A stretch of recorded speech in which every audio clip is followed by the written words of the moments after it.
One hammer in the hand of an obscure Augustinian monk changed the world forever. Martin Luther posted his 95 Theses on the church door at Wittenberg, Germany, calling his fellow professors to examine issues of supreme theological importance. Thus began the Reformation, through which the light of God's Word was brought out of the darkness to shine with clarity once more.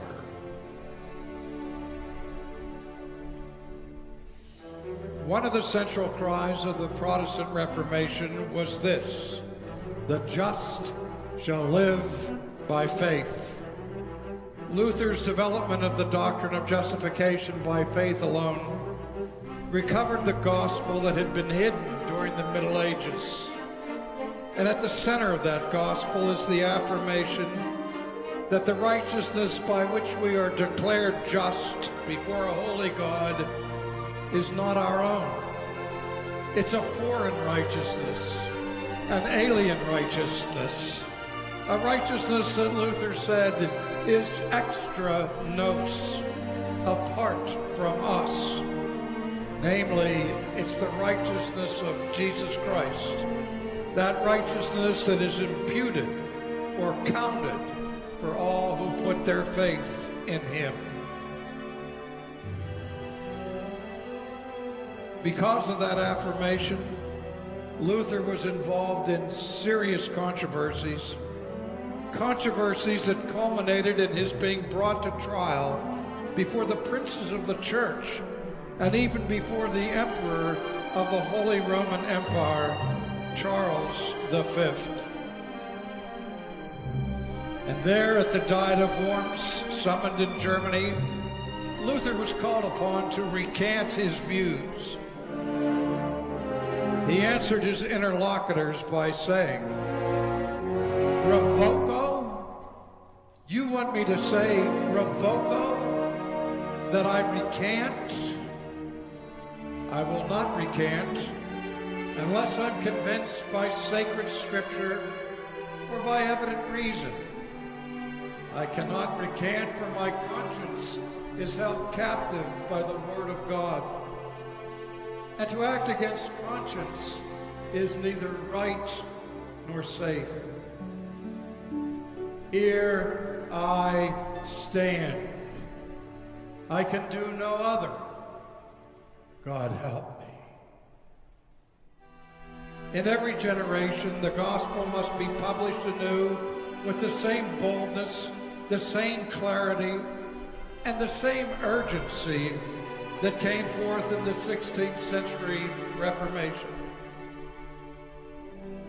The church has always done this in both the spoken word and in song, producing hymns that tell us of the great salvation that is wrought by God alone, through Christ alone. These hymns that you hear tonight are sacred music for the church, giving glory to the Holy One.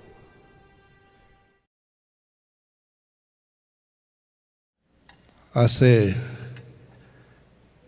504 años ya se celebró la Reforma.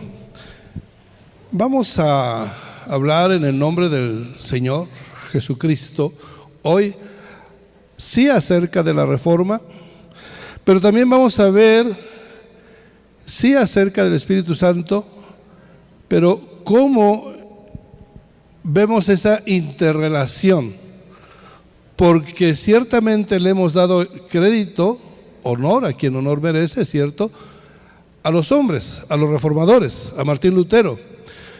Pero hoy, si el Señor me ayuda, quisiera presentarles a ustedes el trasfondo que tuvo la Reforma. ¿Quién estaba realmente detrás de la Reforma de su iglesia? Amén. El Espíritu Santo, usted sabe, conoce los atributos que tiene, y voy a citar algunos. No es una clase del Espíritu Santo, no es una clase de la Reforma. Usted conoce esos atributos, los voy a citar, repito, no como parte de la clase, sino solamente para traerlos en contexto, para que usted vea que estos atributos que el Espíritu Santo tiene fueron reflejados, han sido reflejados desde el día de Pentecostés, aquel año 33, hasta nuestros días. Día a día, año tras año, siglo tras siglo, el Espíritu Santo ha estado presente. Algunas veces contristado, apartado, alejado, ignorado, pero otras veces haciendo acto de presencia.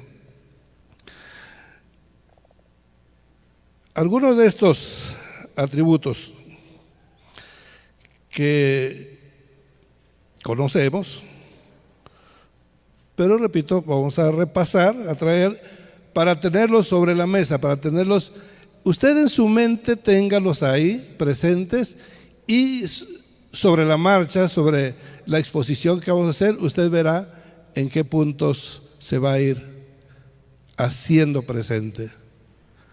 Padre bendito, en el nombre del Señor Jesucristo, te rogamos que tu Santo Espíritu nos dé la guianza necesaria y el entendimiento a cada uno de nosotros suficiente para entender más que este evento histórico, religioso, es mucho más que eso, es tu presencia entre nosotros. Gracias te damos.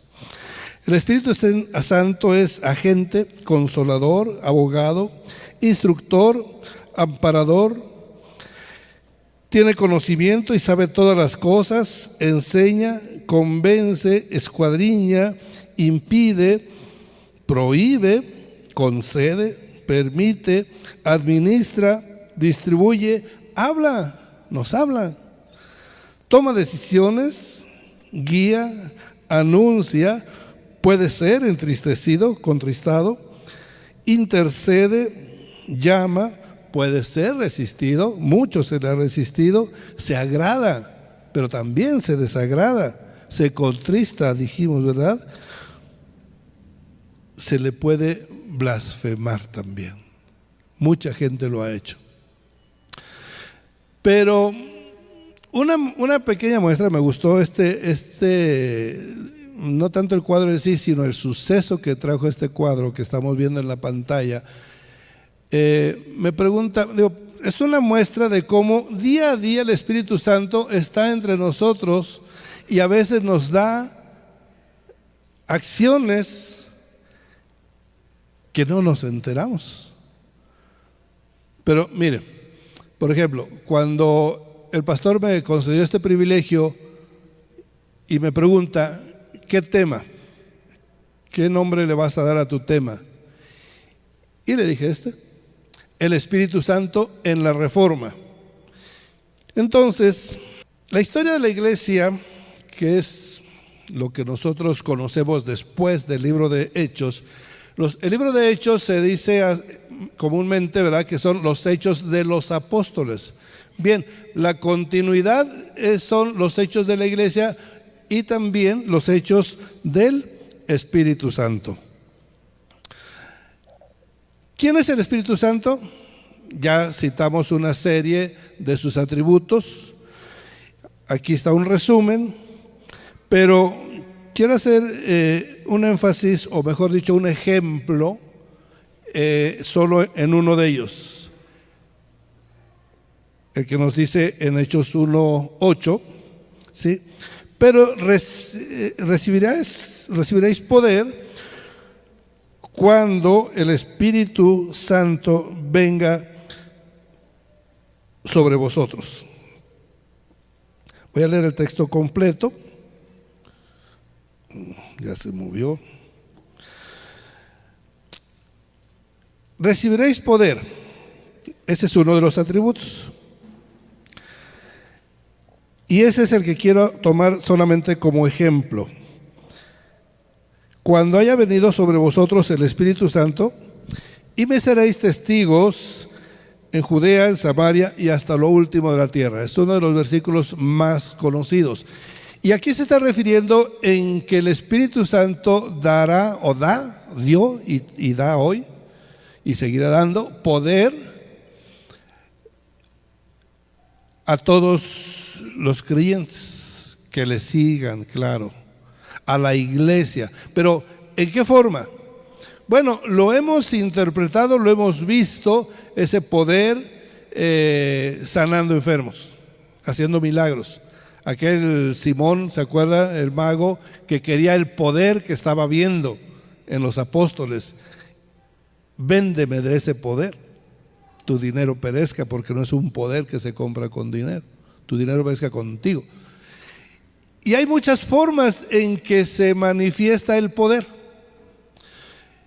Lo que vamos a ver aquí, que nos acompaña toda la historia de la iglesia, el poder del Espíritu Santo, más allá de lo que ya tenemos por entendido, que es ir y hacer señales, prodigios, maravillas, respaldados con el poder a través del Espíritu Santo, el poder de Dios. Pero hay otro tipo de poder también, que lo vemos de una manera sobrenatural, cuando el cristiano está en crisis, cuando está siendo torturado, cuando está siendo perseguido, ¿sí? Ese poder que da el Espíritu Santo en ese momento es un poder para resistir el dolor. Hay poder para resistir las tentaciones, ¿sí?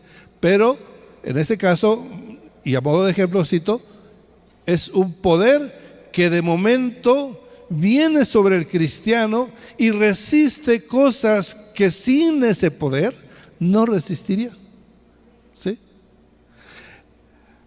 Vemos ahí en ese cuadro, es representativo, que por ejemplo, cuando entraban los cristianos al Coliseo a ser sacrificados, a ser destrozados por las bestias, iban cantando, ¿sí?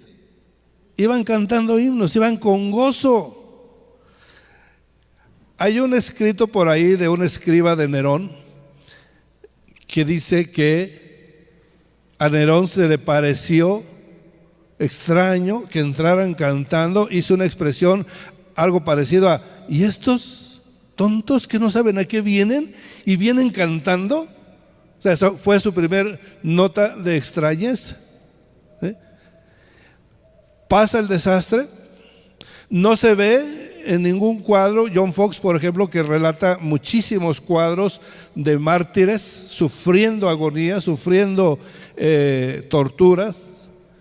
En ninguna parte se ve que los cristianos estuvieran llorando, pidiendo clemencia. No me mate, no me pegue. No se veía eso. Se veía entereza, ¿sí? Y esa entereza, ¿de dónde viene? Del poder del Espíritu Santo. Y eso repasó toda la historia de la iglesia, así ha sido. Y yo lo comprendí, si me permiten. Toda la gloria es para el Señor, pero déjeme contarle un hecho donde le damos gloria al Señor, del que fui testigo, no partícipe, sino testigo. Un matrimonio mediano, de mediana edad quiero decir, con una jovencita hija de 15 años de edad, la habían secuestrado unos pandilleros, se la llevaron. Fue visible que fueron unos pandilleros. Inmediatamente la policía se puso a rastrearlos, a buscarlos.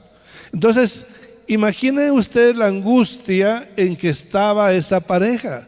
Imagínese usted que le secuestran a su hija de 15 años, ¿sí? ¿En qué dolor, en qué trauma está, verdad? En ese momento.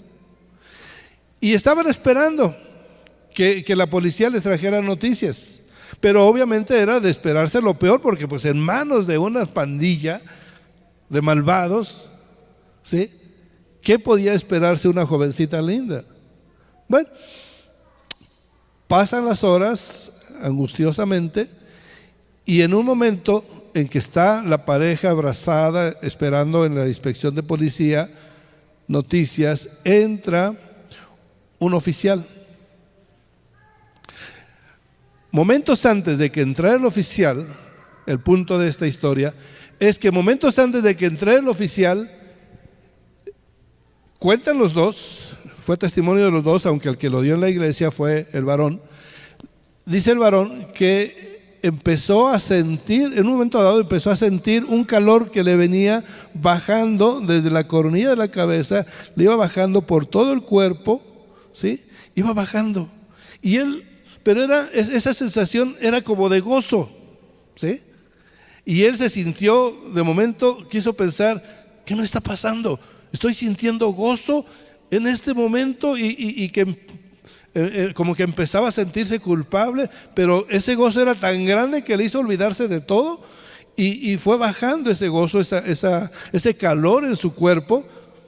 Y ya cuando iba llegando hacia los pies fue cuando entra el oficial de policía y entró así todo cabizbajo, como que no sabía cómo acercarse con ellos. Entonces el hombre, el papá, le ayuda y le dice: ya encontraron a mi hija, ¿verdad? Ya que la firma no tiene el valor, ¿verdad?, para decirlo fuerte, y asiente tímidamente. Y dice el hombre: y está muerta, ¿verdad? O sea, ¿qué hizo ahí el Espíritu Santo? Les previno el golpe, les dio esa paz a los dos, esa paz, ¿sí? Eso no sucede normalmente, sucede en los hijos de Dios. Bien, eso lo vemos. Les recomiendo este libro de este señor, de este hermano John Fox, ¿sí? Narra mucho y van a ver ahí lo que es ser cristiano en esas situaciones. Bien, este tipo de poder es uno de los ejemplos que decía, ¿verdad? Pero dejémoslo así. Repito, no vamos a entretenernos mucho en lo que es la descripción de los atributos del Espíritu Santo, que ya los conocemos, y vamos a ir recordándolos sobre la marcha. Bien, otra cosa. ¿Qué es la reforma? ¿Por qué la iglesia tuvo que ser reformada? ¿Quién realizó la reforma? Y una pregunta para el día de hoy: ¿ya terminó la reforma? Lo que decía el pastor, la reforma, tenemos el concepto que es un hecho del siglo XVI y que ya pertenece a la historia. No, amados, la reforma no ha terminado, ¿sí? México, solamente hablando de México, tenemos que el 85% de la población de México no conoce la reforma.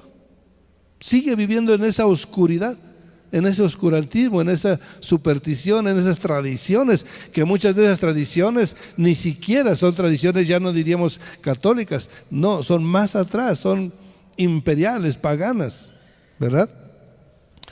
Bien, vamos solamente a hacer un énfasis. ¿Por qué la iglesia tuvo que ser reformada?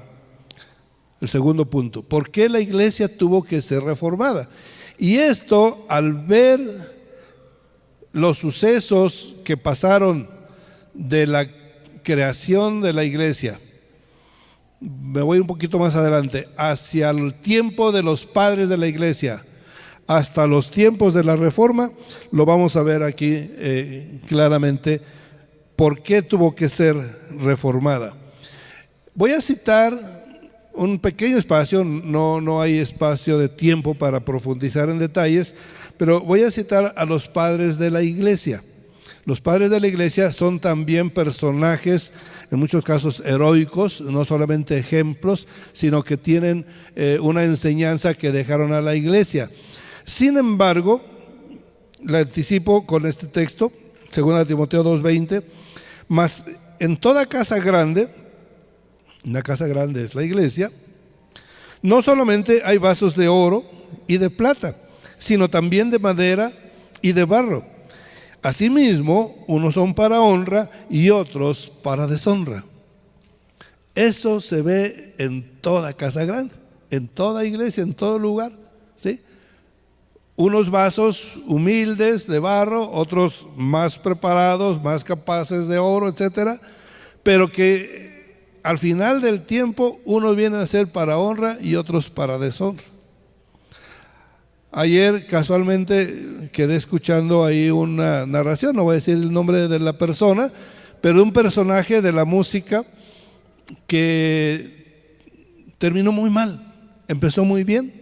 El que lo estaba explicando dice: yo me acuerdo cómo esos cantos ungidos y me hacían llorar y conocer al Señor, y hoy ese Señor es una vergüenza para el Evangelio.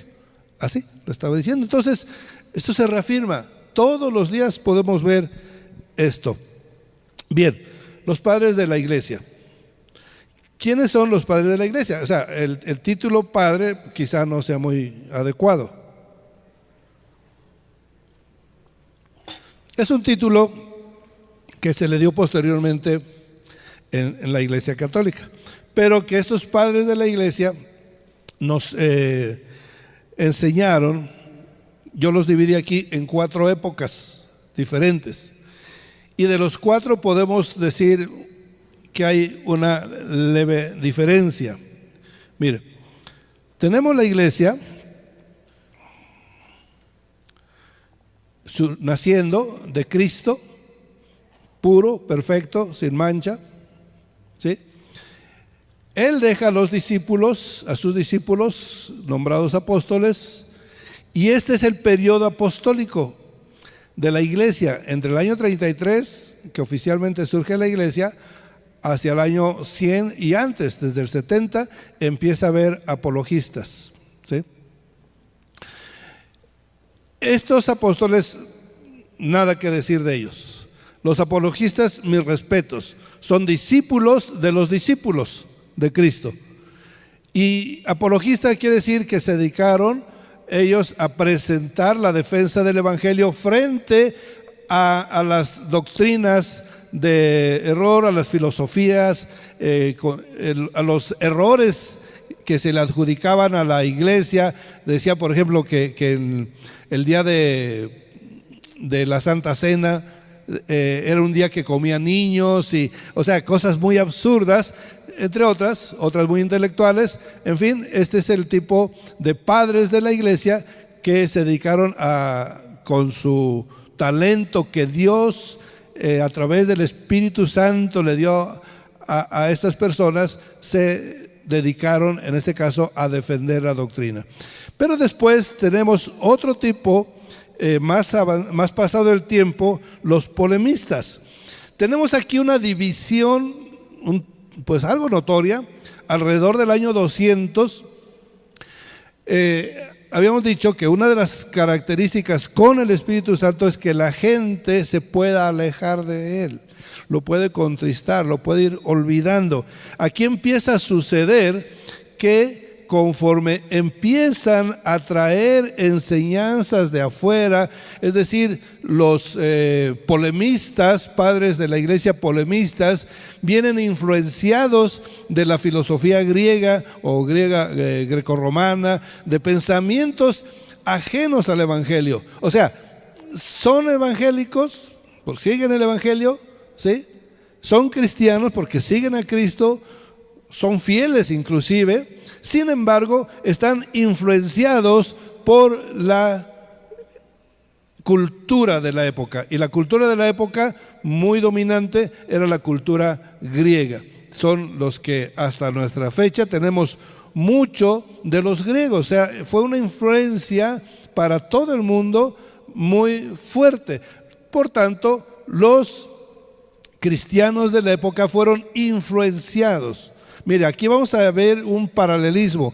En el día de hoy, los cristianos de hoy estamos siendo influenciados. Tenemos muchos buenos expositores de la palabra, pero que se han dejado influenciar por la cultura moderna, por la cultura actual. Entonces tenemos un modernismo dentro de la iglesia.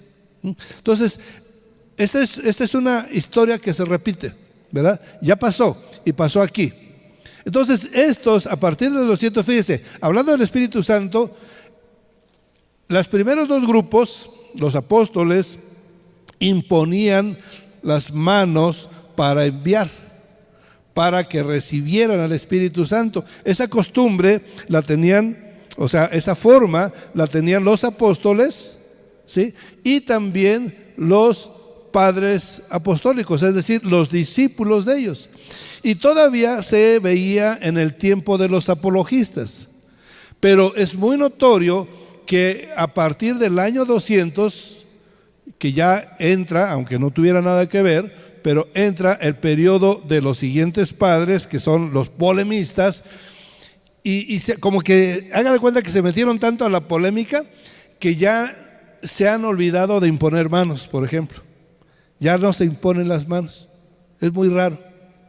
O sea, los dones del Espíritu, el llamado del Espíritu, la presencia del Espíritu empieza a menguar, ¿sí? Sobre todo a partir del año 200. Sigue siendo la iglesia primitiva, mis respetos. Sigue pasando tribulación, persecución, mis respetos. Pero, diríamos, poco a poco empieza a entrar un virus en la mente de la iglesia. Y esto se agudiza más ya en los teólogos científicos. En los teólogos científicos ya nos encontramos prácticamente que la mayoría de ellos pues son teólogos católicos, o sea, que se quedaron dentro del catolicismo, como San Agustín, bueno, es uno de ellos, muy bueno. Por eso digo, aquí vemos ese claroscuro, ¿verdad? Muy bueno en algunas doctrinas, pero malo porque empieza a meter doctrinas de error. Por ejemplo, las indulgencias, ¿sí? Empiezan a entrar doctrinas de error. Con ese hombre que es muy apreciado, no solamente por el catolicismo, sino que aún dentro de algunos teólogos cristianos evangélicos le tienen respeto y admiración. Y es para tenerlo, sí, pero también es para tener cuidado porque el vaso limpio, si no se cuida, se empieza a ensuciar y no se da cuenta, y al rato esa agua que tiene ahí está contaminando. Y eso fue lo que poco a poco empezó a suceder en la iglesia.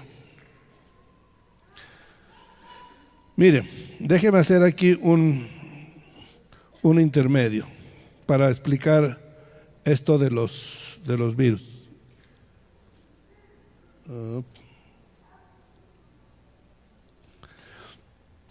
Usted sabe cómo trabajan los virus, ¿verdad? Van contaminando el cuerpo y lo enferman. Pero, ¿qué cuerpo recibe el hospedaje de estos virus? Generalmente, la persona que más desprevenida está, que menos defensas tiene, que su sistema inmunológico se ha ido reduciendo. Aquí en México tenemos una situación muy especial, tenemos muchos primeros lugares. Tenemos uno de los primeros lugares en muerte por coronavirus, proporcional, no en número. En número hay otros países que tienen más, pero de 100 personas que enferman, que llegan al hospital, que son intubados, 100 enfermos declarados pues con virus. Yo estuve observando las estadísticas en los primeros meses, todo el primer año y los primeros meses de este año. Ahí como por marzo, abril ya dejé de hacerlo, entonces no sé ahorita cómo esté. Pero antes de marzo de este año, era notorio que si usted sacaba el número de infectados, de declarados positivos, y lo comparaba con el número de muertes que había en ese día, resulta que oscilaba en el 12%. Es decir, de 100 personas declaradas contagiadas, 12 al día estaban muriendo de cada 100. Eso es altísimo, porque la media mundial es 2. 2 de cada 100, la media mundial. Israel, que es el que menos, no llega ni a 1, tiene menos de 1, pero póngale, claro, ellos tienen la comida kosher y todo eso, ¿verdad?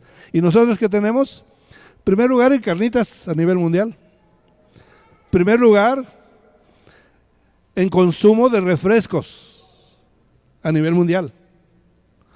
Primer lugar en diabetes infantil, que dice la Organización Mundial de la Salud que para el 2030 México va a ser número 1 en diabetes de adultos. Ahorita es el número 2. ¿Sí? Primer lugar es así, de ese tipo. O sea, somos los que comemos más sabroso. ¿Pero eso qué implica?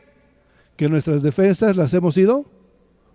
Fíjense que hace muchos años, cuando todavía tomaba Coca-Cola, una de las cosas que me dijeron para tratar de desanimarme de la Coca-Cola era que traía 9 cucharadas de azúcar. Y pues qué rico, ¿verdad? Y yo tratando también de contagiar a otros de ese ánimo, le digo a la esposa del pastor, porque ella tomaba mucha Coca-Cola, digo, ¿sabe que la Coca-Cola, el principal accionista es el Papa? ¿De veras? Pues a la salud del Papa. Y le siguió. Bueno, pero ese hábito, gracias a Dios, ya mi esposa me ha ayudado, ya hemos ido cambiando hábitos alimenticios. Pero esos hábitos alimenticios nos provocan que las defensas vayan bajando. Entonces el virus, ¿a quién ataca? Pues al débil, ¿verdad?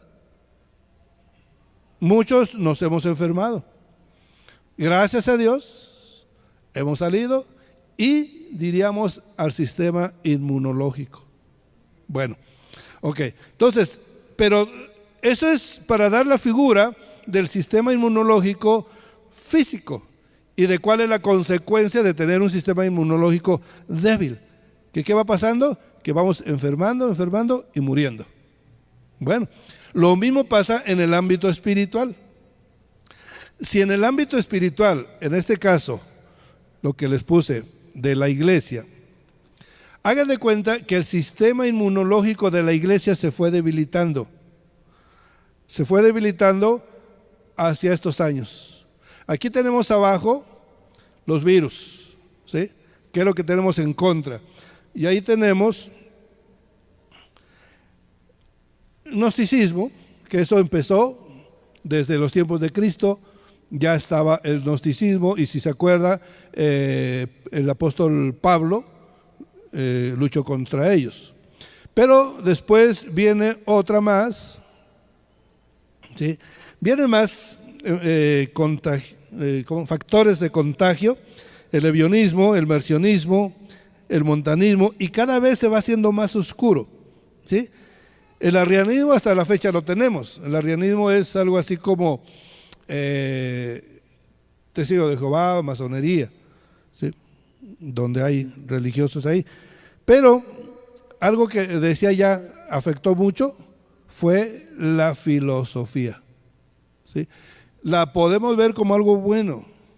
Siempre ha sido una lucha de que si es bueno o es malo. Y yo lo digo de esta manera: si algo te acerca a Dios es bueno, pero si algo te aleja de Dios, no viene de Dios. Y lamentablemente, puede decir, hay algunas filosofías buenas, bueno, dejémoslo así, pero lamentablemente en mayoría de los casos las filosofías nos han alejado de Dios, nos han facilitado el acceso a virus destructivos. Es decir, esto no destruyó la iglesia, no. Esto, sobre todo los últimos, debilitaron a la iglesia, le bajaron la guardia. Lo digo porque al siguiente periodo de la historia de la iglesia, a partir de aquí, 313, la iglesia ya, o sea, el ataque del enemigo ya está, el plan ya está cuajado, como quien dice. Entonces, ahora sí, un emperador se une a la iglesia y dice: ahora somos cristianos, el imperio se hace cristiano, la iglesia se hace imperial, o sea, más adelante veremos católica, y aquí viene el acabose. La luz de la iglesia, que es la luz del mundo, mengua y se apaga. Y entra el oscurantismo. Por ese oscurantismo que duró 1000 años, dentro del oscurantismo pues vemos la ausencia de la palabra de Dios, la ausencia de la presencia del Espíritu Santo, la ausencia de la santidad y muchas cosas más, que todo eso se propaga en toda la iglesia por el imperio romano, que es pagano y que se hace una mezcla de doctrinas, un sincretismo, y eso es lo que provoca la caída de la iglesia. A la ausencia de luz viene la oscuridad. 1000 años de oscuridad. ¿Sí? Se dice poco, pero son 1000 años. No sé si tenga idea de cuántos 1000 años tiene, se pueda visualizar eso.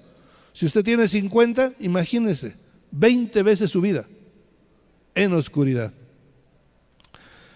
Bien, así estando las cosas, la iglesia tiene que ser reformada. Esa es la situación por la cual vemos que la iglesia tiene que ser restaurada.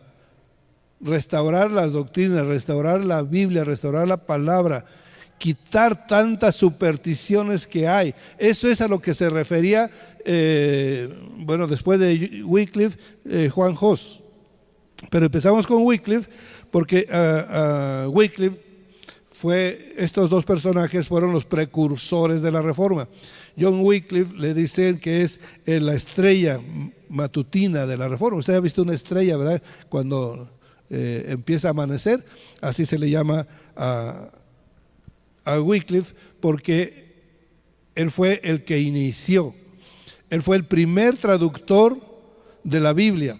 Tomemos en cuenta un poquito más del contexto, cómo está la situación en la Edad Media, cómo está la situación en el tiempo de Wycliffe. No hay Biblia, ¿sí? O sea, ¿se imagina un cristiano sin Biblia? Bueno, ahí no hay Biblia. No hay palabra. Los obispos, los sacerdotes se paran en el púlpito y hablan de todo menos de la palabra que te edifica. ¿Sí? Hay idolatría, hay egoísmo, hay ambición, hay superstición, la otra vez el pastor nos puso ahí un cuadrito de 16 pecados que tenía la iglesia en ese tiempo. 16 pecados, que muchos de ellos los podemos encontrar hoy volteados de otro modo. Pero era una situación de desastre, pues. Entonces, no se podía estudiar la Biblia porque nadie tenía Biblia. O sea, las únicas Biblias que había eran manuscritas, hechas por artistas dentro de los muros de la iglesia, ¿cómo le llamaban a estos señores? Algo así como escribas, pero no eran escribas. Personas que traducían, que escribían, copiaban, eran copistas, copiaban de un original hacia otra Biblia. Pero un monje se tardaba 1 año en hacer una Biblia. Era una obra de arte, sí, porque le ponía letras de colores en los inicios. Entonces, ¿quién compraba esas Biblias tan caras? El pueblo, imposible, ¿sí? Eran solamente para los potentados, los de la realeza, pero casi que ni los sacerdotes leían la Biblia, ¿sí? Entonces, toda esa situación de oscuridad, o sea, véalo, ¿qué hay en una oscuridad? Pues oscuridad, así estaba el mundo. Bien, entonces, en esa oscuridad surge este varón, John Wycliffe, y empieza esa lucecita a alumbrar ahí. Me venía diciendo mi esposa, también se le llama a este varón que es la chispa de la Reforma. Él le da clic y saca una chispa, y después viene otro, Juan Hus, nada más déjeme decirle, este varón, John Wycliffe, fue quemado. Dice mi esposa, no, él se murió natural. Sí, murió natural, pero de todo modo lo quemaron. Este fue quemado muerto, Juan Hus fue quemado vivo. 40 años después de que murió, sacan en un concilio, Constanza no, en el otro, desentierran su cadáver, puros huesitos. Lo habían condenado por sus escritos en ese concilio, pero como ya tenía 40 años de muerto, pues sacan los huesos y queman los huesos. O sea, el chiste es que tenía que ser quemado. Primer traductor de la Biblia y precursor de los husitas y de la Reforma. Después, Juan Hus, mire, aquí le puse en el cuadro de Juan Hus, solo para recordar el tema, que es el Espíritu Santo en la Reforma, ¿sí? Y que una de las cosas que hace el Espíritu Santo es que llama, otra cosa que hace es que inspira, ¿verdad? Entonces aquí podemos ver que estos hombres fueron inspirados por el Espíritu Santo. Y una prueba de ello la tenemos en este varón, Juan Hus, que lanza en su momento previo a ser quemado, estando ya atado en el poste para ser quemado, le dice a los verdugos, a las personas que estaban echando ahí la leña, les dice una frase: vas a asar un ganso, pero dentro de un siglo te encontrarás con un cisne que no podrás asar. ¿Se da cuenta de lo que está diciendo ahí?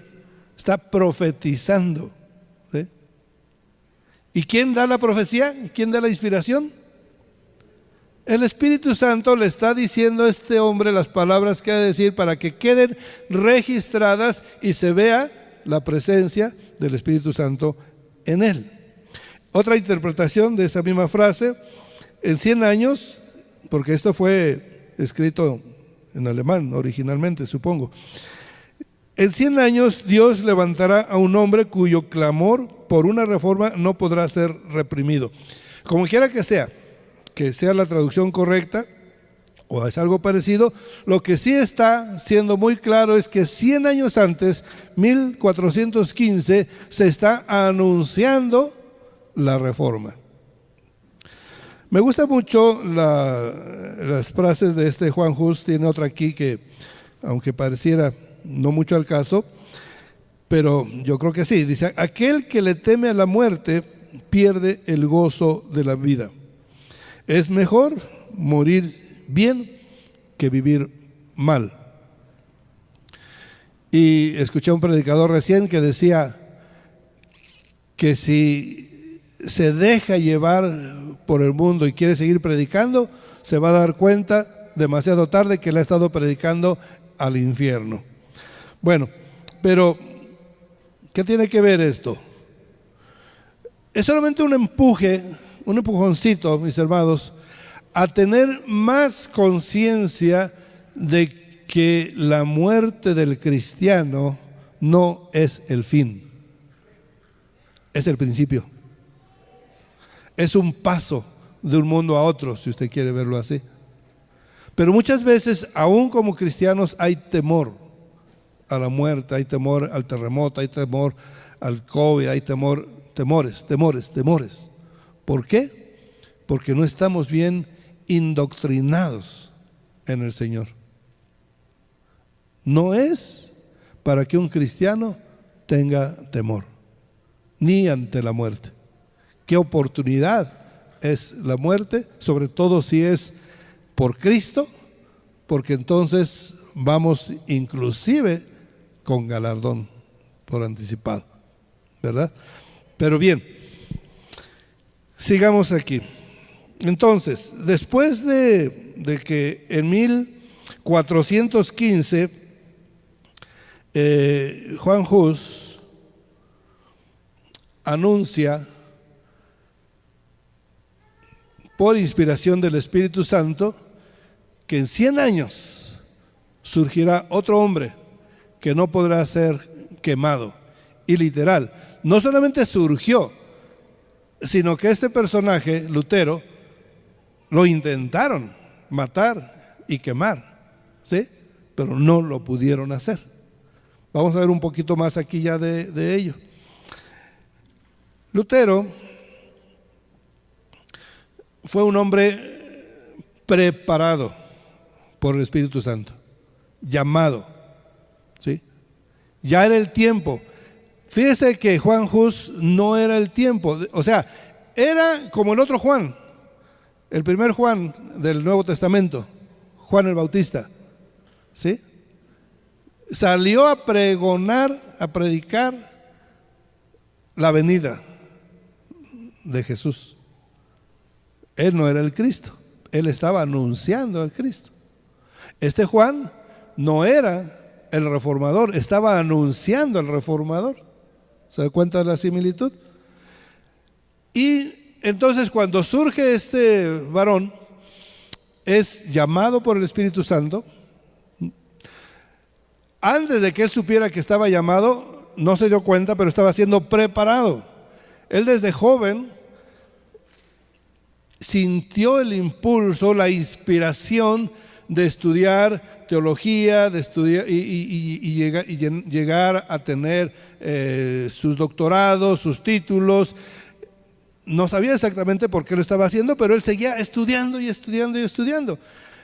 Le pone a estudiar el Espíritu Santo, le pone a estudiar griego y le pone a estudiar hebreo. Que dirían ese tipo, ¿para qué? Bueno, ¿por qué? Porque lo estaba preparando. Porque iba a llegar el momento en que necesitaba todo ese estudio, todo ese griego, todo ese hebreo para, entre otras cosas, traducir la Biblia. O sea, él nunca lo supo quizá, pero estuvo siendo preparado para esa tarea que se le iba a dar. Cada quien, mis amados, hoy en día, cada quien tenemos un llamado. Bueno, antes del llamado, ya nos explicaba el pastor, nos ha escogido desde antes, ¿verdad? Y al que llamó fue ¿qué?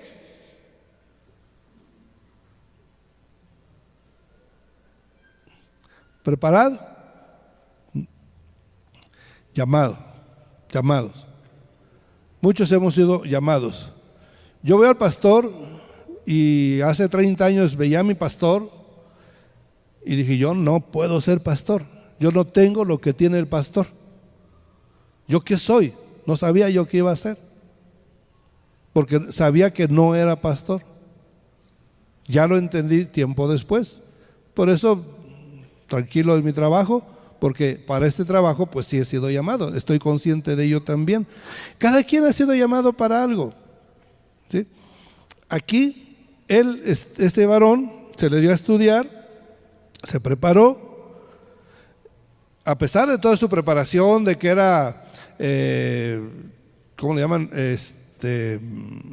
Bueno, él tenía a su cargo como 16, por aquí lo apunté, sí, fue nombrado vicario y tenía 11 monasterios a su cargo, pero más allá de eso, pues seguía siendo un monje dentro de lo normal, pues normal. Sin embargo, tenía un llamado especial.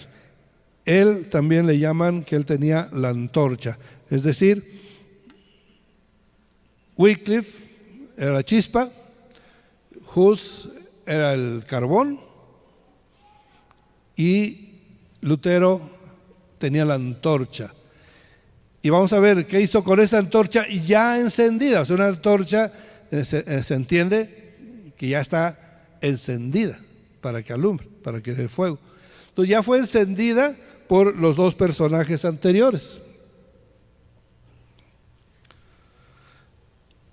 Y algo que hace Lutero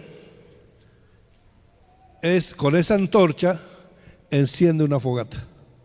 O sea, con los principios que ya traía, la inquietud que ya traía, metida del Espíritu Santo e intelectualmente traída a colación desde los escritos de Wycliffe, de Erasmo, de Rotterdam, un hombre que no se quiso hacer protestante, pero que él dejó muchos escritos de los cuales Martín Lutero se inspiró. El punto es que llegado el momento, Lutero enciende una fogata. ¿Con qué encendió la fogata?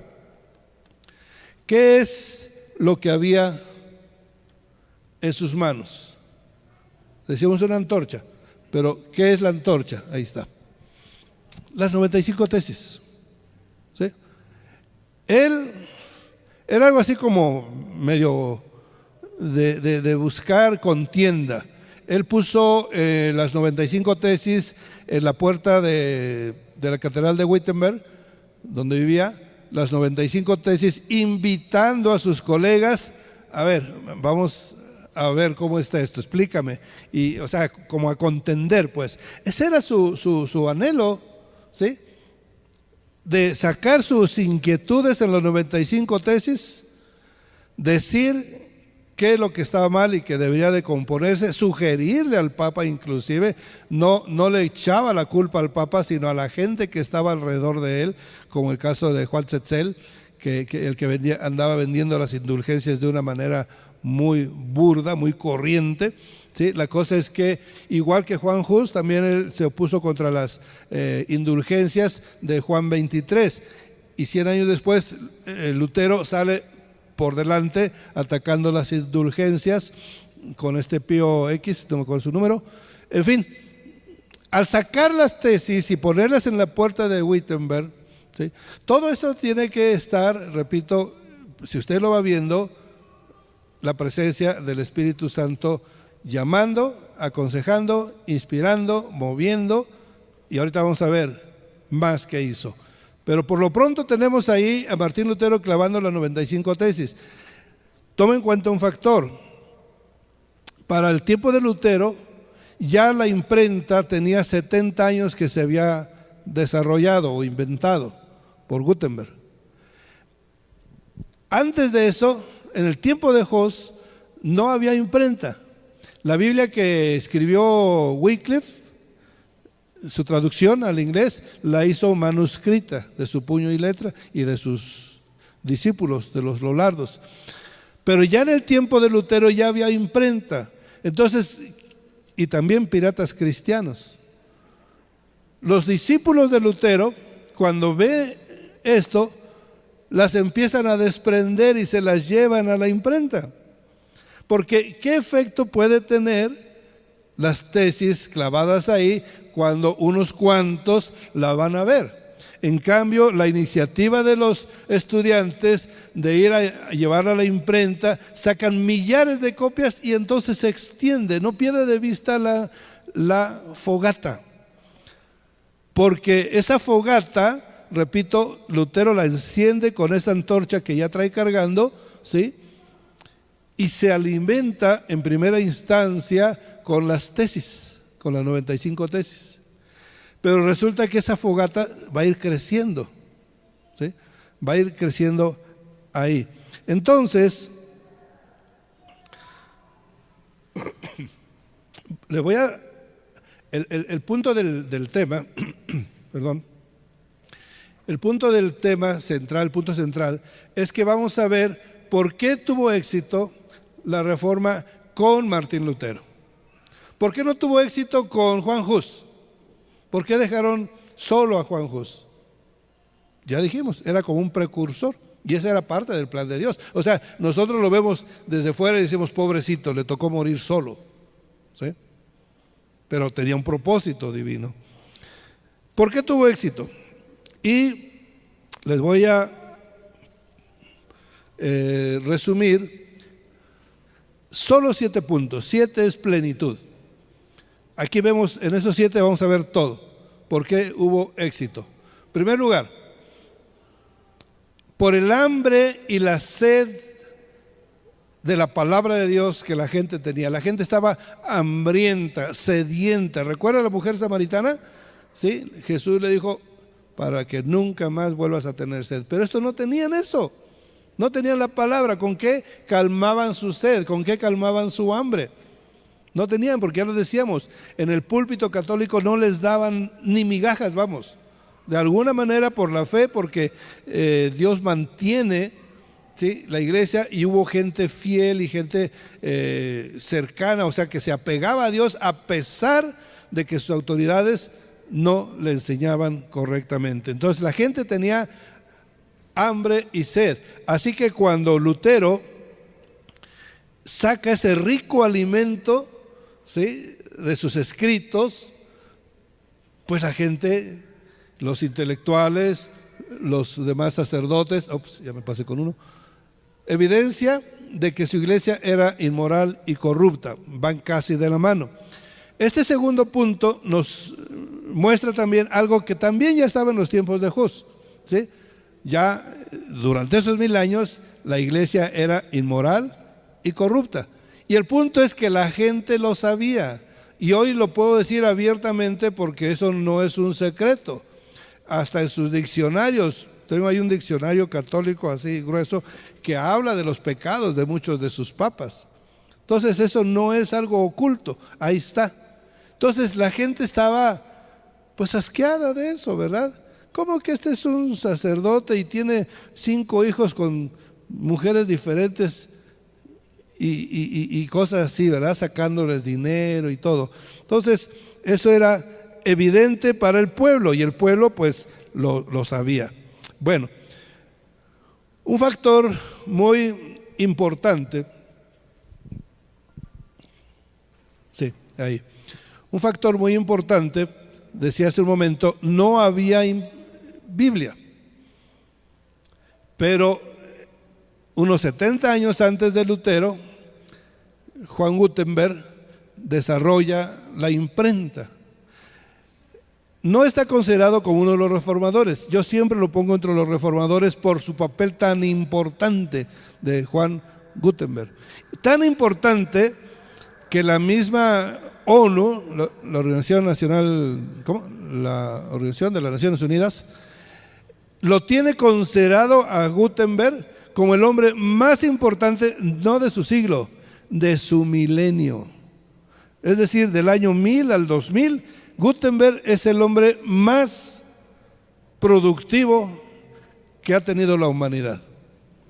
Y no en riqueza, porque siempre estaba empeñando las láminas, su imprenta, todo lo tenía un judío. Al final el judío le quitó la imprenta, le quitó las Biblias que había impreso. Siempre estaba arruinado el hombre y murió arruinado, ¿sí?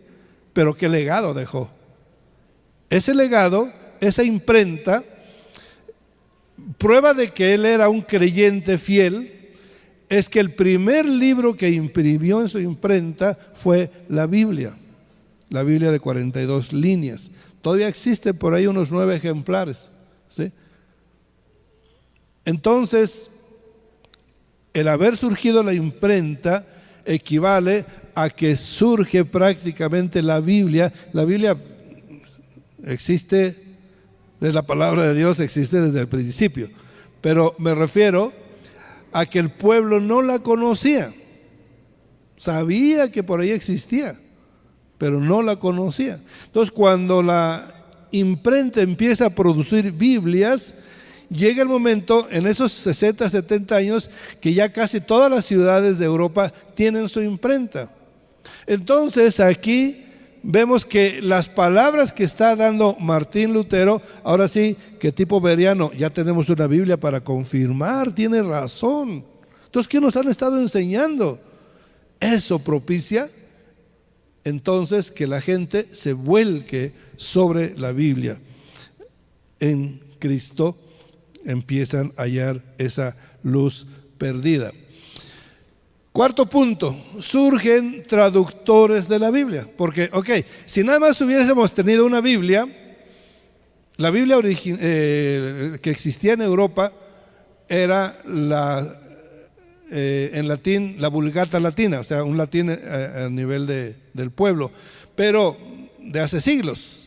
Ya en ese tiempo, ya en el siglo XVI, ya la mayoría de la gente no entendía el latín, solo los sacerdotes. O sea que era casi que lo mismo. Pero para el alemán, ¿de qué le servía que la Biblia existiera si estaba en latín? Para el francés, ¿de qué le servía si estaba en latín? Para el español, para el inglés, no le servía. Pero entonces manda el Espíritu Santo a prepararse a personajes como John Wycliffe, ya lo vimos,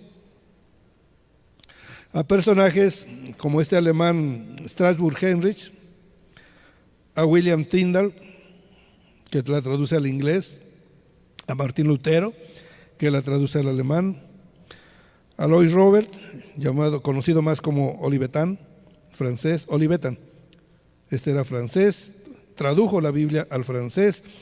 Juan Calvino tradujo la Biblia al francés, y Casidoro de Reina la traduce al español, y después Cipriano de Valera la revisa, la corrige, y ya es la Biblia que tenemos hoy, ¿sí?, en español. Pero se imagina lo oportuno que surgen estos traductores. ¿Por qué no surgieron antes? Porque hay un plan, ¿sí? Quinto, va por el estilo. Son pensadores, teólogos, escritores que igualmente el Señor llama, prepara, capacita para enseñar su palabra. Y aquí tenemos otra vez a John Wycliffe, por cuestión de inicio.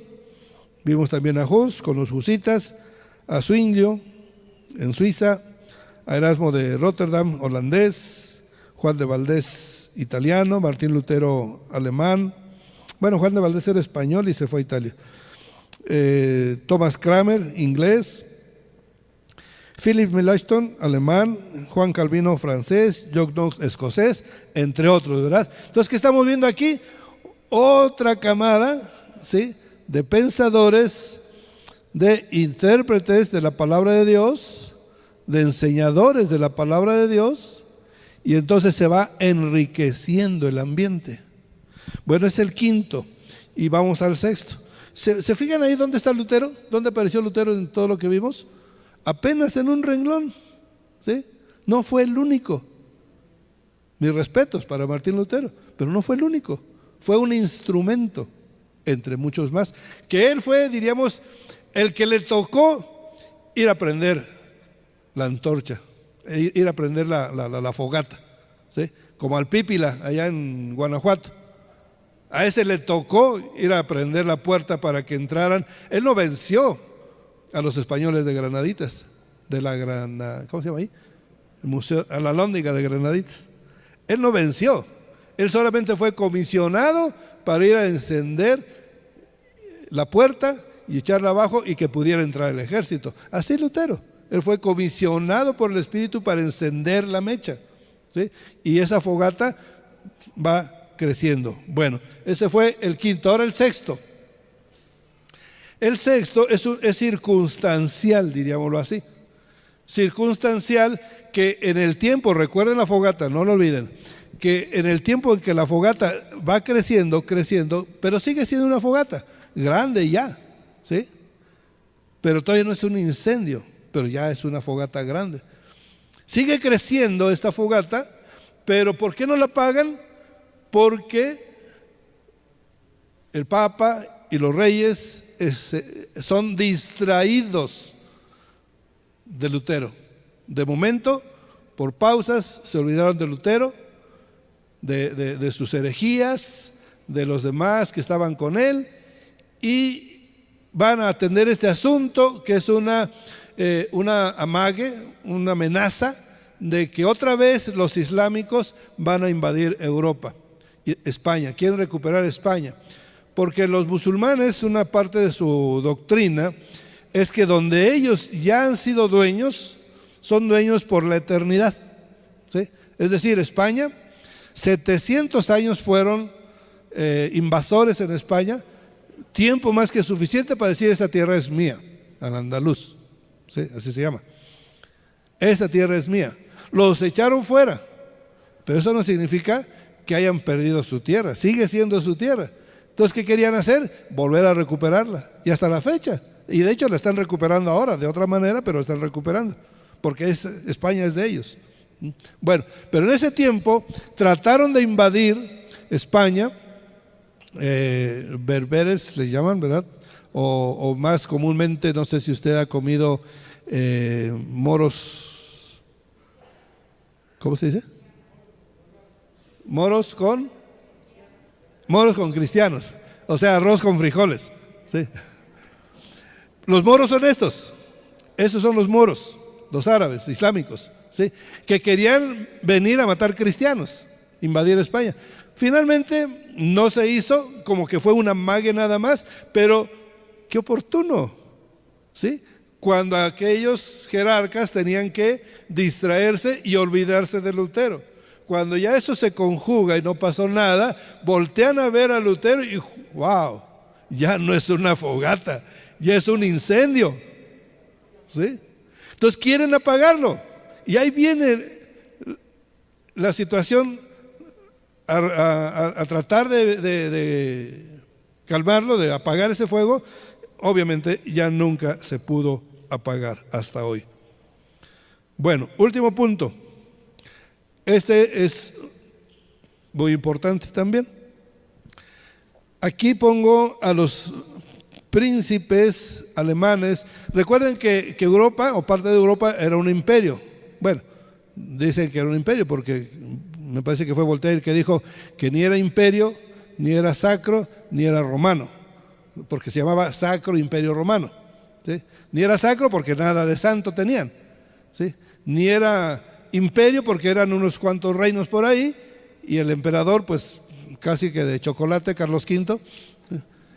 Y ¿cuál fue? Me faltó que no era romano, exacto, era español y otras cosas. Bueno, en fin, ese imperio tenía en la zona de Alemania hacia el norte, todos varios territorios y eran gobernados por príncipes del imperio, o sea, sujetos a Carlos V, al emperador.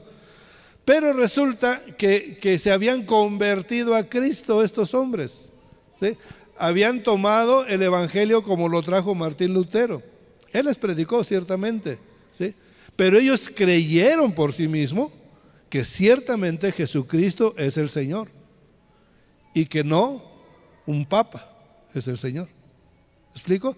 Entonces se les cayó la venda y fue muy importante, sobre todo en el concilio, ahora sí el de Constanza, mire, en el concilio de Constanza, donde se desarrolla ahí una reunión donde el emperador insta a los príncipes a que renuncien a la fe y se unan a él para ir a pelear contra los árabes, que todavía estaba la amenaza vigente, contra los islámicos. Entonces, esta es una escena que viene en la película que hicieron de Lutero, donde se ve que los príncipes le dicen al emperador, pues mire chato, hazle como quieras, pero no nos vamos a retractar. ¿Quieres nuestra vida? ¿Quieres oro? ¿Quieres nuestro ejército? Te ayudamos, estamos contigo, pero no nos pidas que renunciemos a nuestra fe. Estoy parafraseando, que no nos pidas que renunciemos a nuestra fe porque eso no lo vamos a hacer. Y se mantuvieron firmes y no solamente hubo ese respaldo ahí, sino que al mismo Lutero lo apoyaron al punto de que saliendo precisamente Dieta de Worms, saliendo de ahí se había ya pactado que iban a asesinar a Lutero. O sea, él tenía un salvoconducto del emperador conseguido por uno de los príncipes, ¿sí? Pero no iba a respetar ese salvoconducto. Apenas saliera de la ciudad, lo iban a ir a asesinar. O sea, esa era la orden. Pero no contaban con que el Espíritu Santo va protegiendo a los suyos, ¿sí? Así que de este modo le inspira a uno de estos príncipes, al de Habsburgo, y se les adelanta a los asesinos y los secuestra. O sea, todo parece indicar que se va cumpliendo el plan del rey, ¿sí? Pero realmente es secuestrado para protegerlo y se lo llevan a esconder a un castillo. 1 año y medio estuvo escondido en ese castillo. En ese 1 año y medio también lo dejaron en paz, no sabiendo que lo habían llevado secuestrado, que lo tenían los príncipes, sino creyendo que aquellos que habían sido enviados a matarlo, pues que lo habían matado. O sea, ya nadie le puso atención y pensaron que ya estaba muerto, unos pensando a qué lo mató, y lo daban por muerto, entonces no le hicieron mucho caso. Mientras tanto, el pueblo ya protestante se salió de control y empezó a hacer muchos desastres porque se unió a la revuelta de los campesinos y cosas por el estilo. Pero bueno, el punto aquí final de estos 7 es que Lutero tuvo apoyo de estos príncipes, inclusive para salvarle la vida, algo que Juan Hus no tuvo. Por eso se dice, a Juan Hus lo dejaron morir solo, ¿sí? Pero decíamos el por qué. Bien, ahora voy a hacerles una pregunta, hermanos. De estos 7 factores que hicieron posible la reforma, quisiera que me dijeran, por favor, si alguien ve que yo estoy equivocado. Yo creo que los 7 son necesarios, pero si usted cree que uno de los 7 no es necesario, ¿cuál sería? Quite uno de ahí, quite uno de esos 7 y dijera, por ejemplo, no, pues la imprenta. De todo modo, la Biblia es la Biblia y puede seguir. Pues no. Hoy la Biblia es el libro más impreso en toda la historia de la humanidad, ¿sí? Y en ese tiempo fue un factor importante porque ya había Biblia, pero si no está al alcance de todos, no sirve de mucho. O sea, puse un ejemplo. Dígame usted los demás. También el pastor participa. Un factor que podamos quitar, ¿cuál sería? No, ¿verdad? Ningún factor se puede quitar. Ahora, otra pregunta. ¿Ustedes creen que Martín Lutero, o el cerebro de la reforma que le llaman a este otro varón que no se hizo protestante, Erasmo, alguno de estos hombres inteligentísimos, ilustres, pudo haber hecho este plan de la reforma? A ver, bueno, ok, el hambre ya estaba ahí, la iglesia moral ya estaba ahí, pero llama que se invente la imprenta, llama traductores, llama pensadores, llama a los árabes para que vengan a invadir. O sea, ¿pudo esto haber sido obra humana? Entonces, si este plan no lo desarrolló Lutero, ni Erasmo, ni ninguno de ellos, ¿quién desarrolló este plan? El Espíritu Santo, ¿sí? Entonces vemos ahí, sí, no le quitamos el mérito a estos hombres, siervos de Dios, en dejarse usar, pero toda la gloria es para Él. Fue el que provocó la reforma. Gloria a Dios.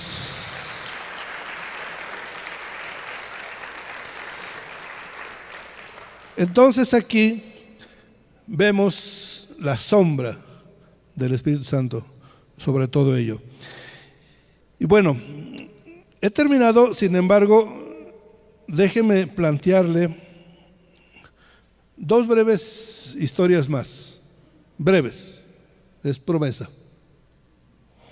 Una es la Armada Invencible. Esta es historia, aparentemente. Contexto. Inglaterra, 100% católico, igual que los demás países, hasta que el rey de Inglaterra, Enrique VIII, se quiere divorciar, el Papa dice que no, el emperador dice que no, porque es su tía, la reina, y él entonces dice, pues entonces no más Papa, yo soy el Papa, y se pone como Papa de Inglaterra, o sea, principal de Inglaterra. Y entonces, como es el tiempo de la Reforma, se convierte en un país protestante, pero sin protestar como los otros, ¿verdad? Nada más por cuestión de principio del rey. Sin embargo, eso da espacio para que el protestantismo entre a la isla, entre a Inglaterra. Y eso da espacio para que después la reina, una de las esposas de Enrique VIII, porque se acuerdan, tuvo 6. Una de ellas tiene a una hija que se llama Isabel, y otra esposa anterior tiene a otra hija que se llama María, pero la educan a la usanza católica, pero a Isabel la educan a la usanza protestante, ¿correcto? Entonces se hace protestante la mamá y la niña Isabel. O sea, la reina, ¿cómo se llamaba la mamá? No me acuerdo. Ana Bolena, correcto, Ana Bolena. Ana Bolena tiene con Enrique VIII al tercer hijo, no, segunda hija, porque después tiene un varón que se muere muy pronto. Y finalmente, cuando le toca reinar a María, 6 años nada más, pero se dedica a matar protestantes. No sé si usted recuerda, pero en Francia, que era un país protestante, bueno, católico, pero prendió mucho el protestantismo con los hugonotes. Ahí los reyes y el papa hicieron que hubiera matanza de creyentes. Fueron 2 millones de protestantes muertos entre el reinado de Luis XIII y Luis XIV. Y ese mismo era el destino, o sea, se exterminó prácticamente el protestantismo de Francia. Ese era el mismo destino de Inglaterra, ¿sí? Y aquí es donde vemos la parte importante, donde estando en una situación en que ya creció la reina, a esta reina desde niña trataron de matarla, entendemos ahí la protección del Espíritu Santo. Una niña, ¿qué podía hacer contra toda una gama de gente malvada dentro aún de la corte, que la intención era matarla? Bueno, fue conservada, fue preservada su vida de esa niña, ¿sí? Su hermana que estaba reinando, no sé si ponerlo como parte de la obra de Dios o solo lo permitió. El asunto es que esa reina María, Bloody Mary, María la Sanguinaria, muere a los 6 años de estar gobernando, 6 años de que había estado matando protestantes. Muere pronto para evitar un baño de sangre como el de Francia. Entonces se evita, viene después Isabel ya a reinar, y estando reinando sí mata católicos, pero por traidores, no por católicos. Estando reinando Felipe II en España, que también estaba gobernando México, era el rey de los mexicanos en ese tiempo, y la reina Isabel. Bueno, el encuentro ahí en esa armada invencible, solamente para darles el contexto, dije todo esto. España en ese tiempo estaba sacando oro de México, de Colombia, de Perú, ¿sí? Pero por toneladas. Entonces se hizo el imperio más poderoso del mundo en su momento y construyó una serie de barcos con ese oro robado de América, construyó una enorme flota. Entonces dice Felipe II, dice, pues como no pudimos con Inglaterra, no pudimos matar a la reina, no le interesaba matar a la gente, ¿sí? Le interesaba que se hicieran católicos, y para ello había que matar a la reina. Ni pudieron matarlos, ni podían hacer que se hicieran católicos otra vez, así que dice, pues vamos a invadir, y manda toda su flota, una flota enorme, mucho más numerosa que la inglesa. Entonces no había, dicho así de lejos, no había posibilidad de que la flota de Inglaterra venciera a esa enorme flota de España, ¿sí? Entonces, cuando estoy abreviando mucho, porque ya se me acabó el tiempo, creo, llegan a Inglaterra, empiezan las primeras escaramuzas, y es una bahía, empiezan los primeros cañonazos, pero en ese momento que ya prácticamente los marineros y soldados ingleses, pues ya es como para estar orando, ¿verdad? Porque ya les llegaba el final. De pronto viene un viento recio, ¿sí? Por la bahía, y empieza a golpearse los barcos unos con otros. O sea, eran tantos barcos en tan pequeño espacio, estratégicamente mal llevada esa batalla, pero como quiera que sea, porque a veces también el Espíritu Santo entorpece, ¿verdad?, la mente de los otros. Entonces, el punto es que ese acto torpe le lleva a que una buena parte de la armada se hunde. se dañan los barcos. No eran suficientes como para salir derrotados. O sea, los barcos que les quedaban todavía eran mucho mayores que la armada de Inglaterra. Sin embargo, paran la batalla y se van huyendo. ¿Sí? ¿Dónde ha visto eso? En la Biblia vemos algunos casos así, ¿verdad? Cómo el Espíritu de Dios confunde a los enemigos. Aquí estos se van huyendo, dejando la victoria a los ingleses con un ejército pequeño. Pregunto, ¿de dónde salió ese viento? Oportunamente. ¿Sí? Vemos que el Espíritu Santo obra en la iglesia, pero mire, ¿por qué era importante salvar a Inglaterra? No salvó a Francia, pero sí salvó a Inglaterra. ¿Por qué? Porque Inglaterra era el trampolín para que el evangelio se expandiera por el mundo. Tenía su propósito de ser. Y por último, ligado con esto,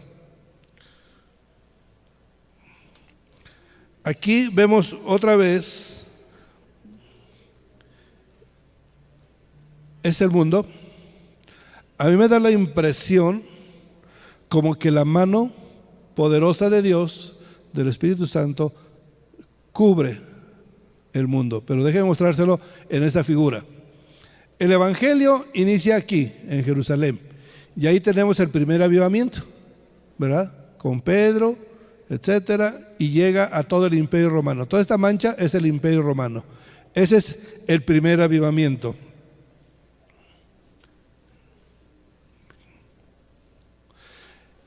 Para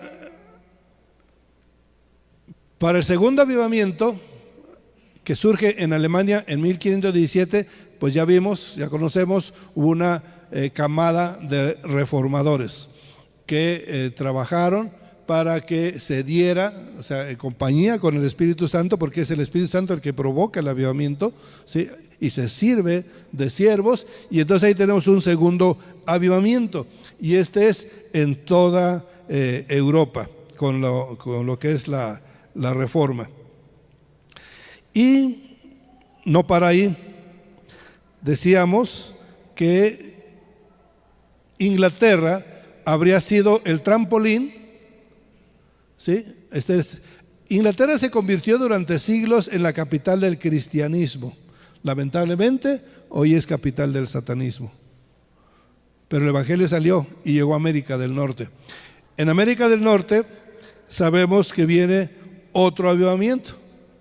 Bueno, no estoy hablando de un avivamiento, estoy hablando de una serie de avivamientos. Entonces, en América del Norte, en Chicago, en Nueva York y hasta Los Ángeles, hay una serie de avivamientos. El de Los Ángeles y Topeka fueron los últimos antes de que pasara a Sudamérica. Entonces, ahora tenemos ya 4 avivamientos. El cuarto es en Sudamérica.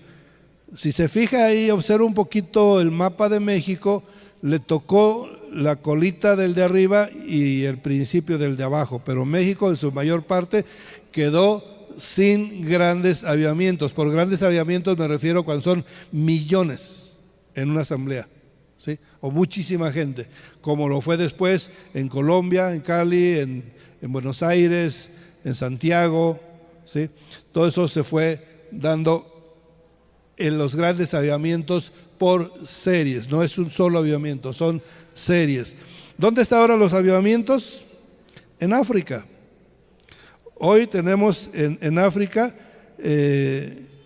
mire, aquí saqué una foto, una imagen de un avivamiento en África. No sé si los alcance a contar, pero son ahí unos 8 millones de personas. Reuniones de 2, 3 millones, de 5 millones, de 8 millones, de 10 millones de personas al tiempo alabando a Cristo, ¿sí? Ese es el tipo de avivamientos al que me refiero. De eso lamentablemente en México no tuvimos. Hemos tenido avivamientos regionales de algunos movimientos, pero así masivos no nos tocó. Bien, después, ¿qué va a pasar? Ese es el presente. África es el presente. Pero por las evidencias que tenemos, los avivamientos ahora tocan en China. Y ya empezamos a ver grandes avivamientos en China. Ya ahorita, siendo que la iglesia es subterránea, tiene ya más de 80 millones de cristianos. Bueno, hay dos iglesias. La de las 3 columnas, no sé qué, esa es la oficial, esa no cuenta. Pero la que sí cuenta, la subterránea, son ya como 80 millones. Bueno, entonces, ¿se da cuenta de algo aquí? Tenemos entonces como si la mano del Espíritu Santo estuviera dando la vuelta al mundo, estuviera cubriendo ordenadamente, cronológicamente, geográficamente el Evangelio en todo el mundo. Y aquí se va a cumplir otra palabra, porque otra profecía del mismo Señor Jesucristo dice: y este Evangelio del reino ha de ser predicado en todo el mundo para testimonio a todas las naciones, y entonces vendrá el fin. Para eso nos falta este pedacito, ¿sí? Porque hoy lo estamos viendo ya en China, pero los chinos, los de esta iglesia que les digo subterránea, o sea, unos de esos siervos, tienen el proyecto de regresar a Jerusalén, así se llama, su proyecto se llama De Regreso a Jerusalén. Ellos tienen el proyecto de cerrar este círculo. Mire, cuando hace unos años que el Señor me permitió hacer este mapa, yo no capté quién iba a cerrar el círculo. Captaba que se está haciendo un círculo, que lo tenemos ya casi a punto de cerrarse, pero no captaba quién iba a cerrar el círculo. Cuando en eso, el Espíritu Santo en acción, por medio de una persona, me dice: cómprate, me dice era un misionero, cómprate el libro de El Hombre Celestial, ahí vas a encontrar tu respuesta. Y mire que la encontré, porque ciertamente los chinos desde 1922 tienen el proyecto que se llama De Regreso a Jerusalén. En 1948 lo suspendieron por cuestión de Mao Zedong, que entra al poder, comunismo, a frenar, a romper el plan de Dios, ¿sí? El comunismo, socialismo, marxismo es literalmente satanista, ¿sí? Entonces aquí se rompe, se suspende temporalmente el plan, porque ahora en 1980 se empieza otra vez a pensar en el 2000, levantan otra vez el proyecto y ya se están preparando para salir a evangelizar nada menos que la ruta de la seda. Bueno, sí, ellos le llaman la ruta de la seda.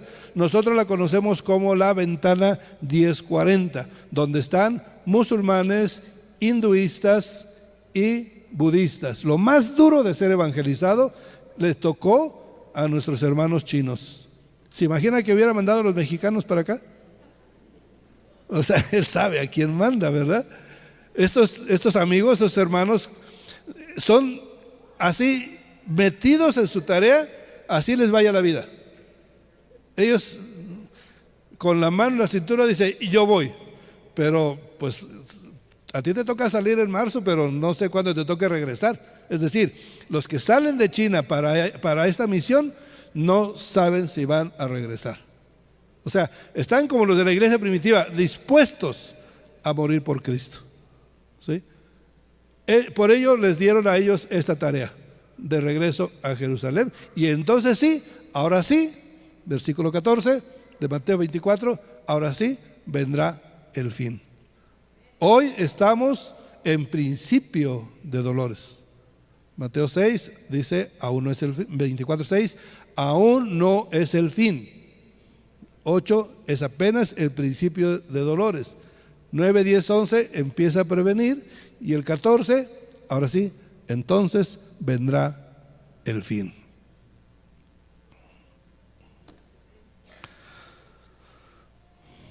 Bien, no tenemos, creo que no hemos tenido, y no sé si vamos a tener un avivamiento traído por el Espíritu Santo a México. Mucha gente dice que sí. Tenemos un amigo conocido, pastor argentino, que sin conocer Toluca, se vino de Argentina porque el Espíritu Santo le dijo que se viniera a Toluca.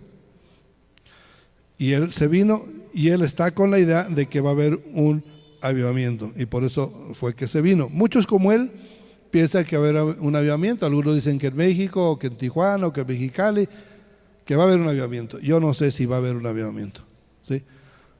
Ojalá y estuviera equivocado. Este es algo de lo que me gustaría mucho, estar equivocado, pero yo creo que no vamos a tener ya un avivamiento tan masivo como los del pasado, y no solo por lo del famoso coronavirus, ¿sí?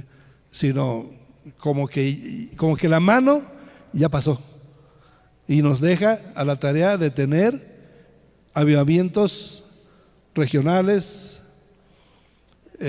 locales, de la iglesia, ¿cómo se dice? Local. Pero yo quiero irme más allá y decir, lo que sí podemos tener es un avivamiento personal. Haya uno masivo o no haya uno masivo, puede haber uno aquí en la iglesia, en usted, en mí, en cada uno. Busquemos eso.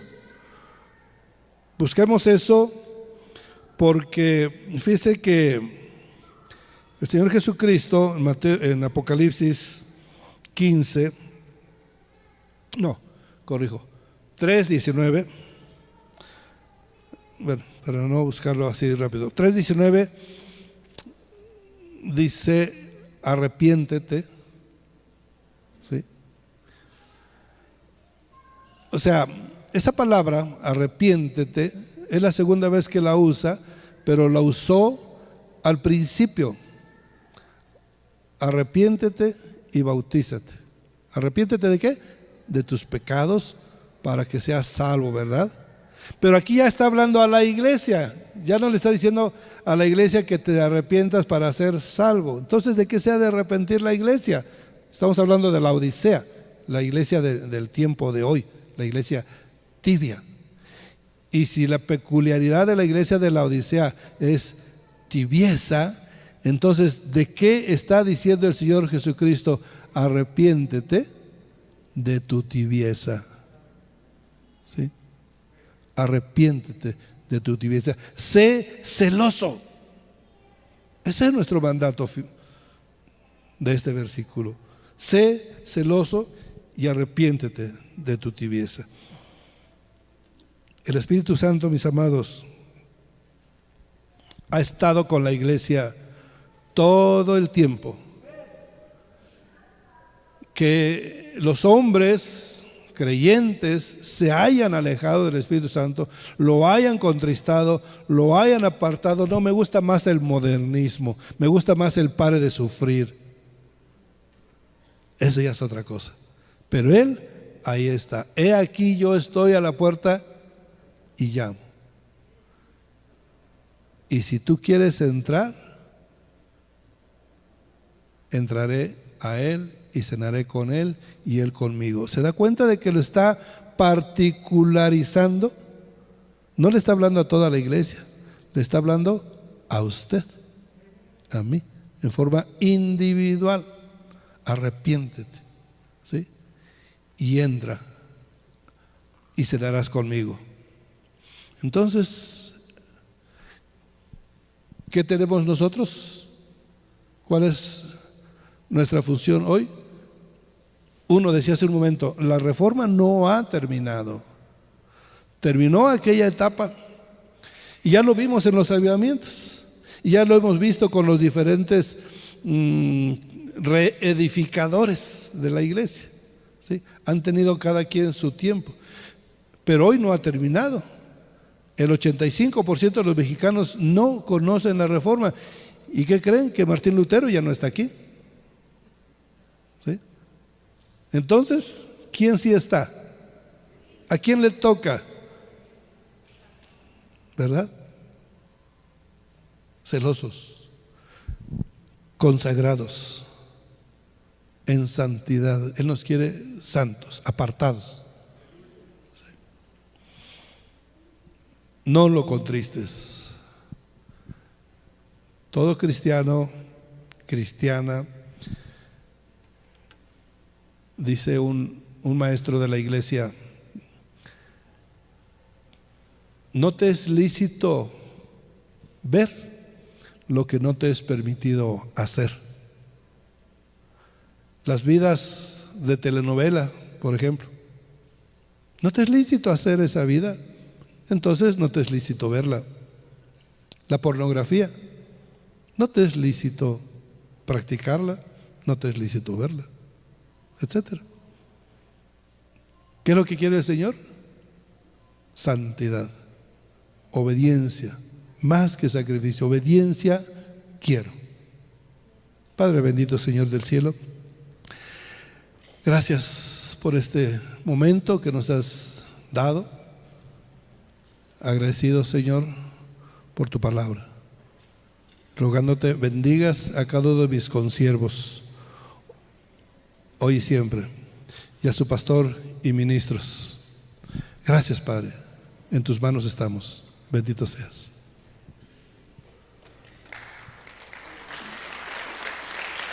Gloria a Dios. A Dios la gloria.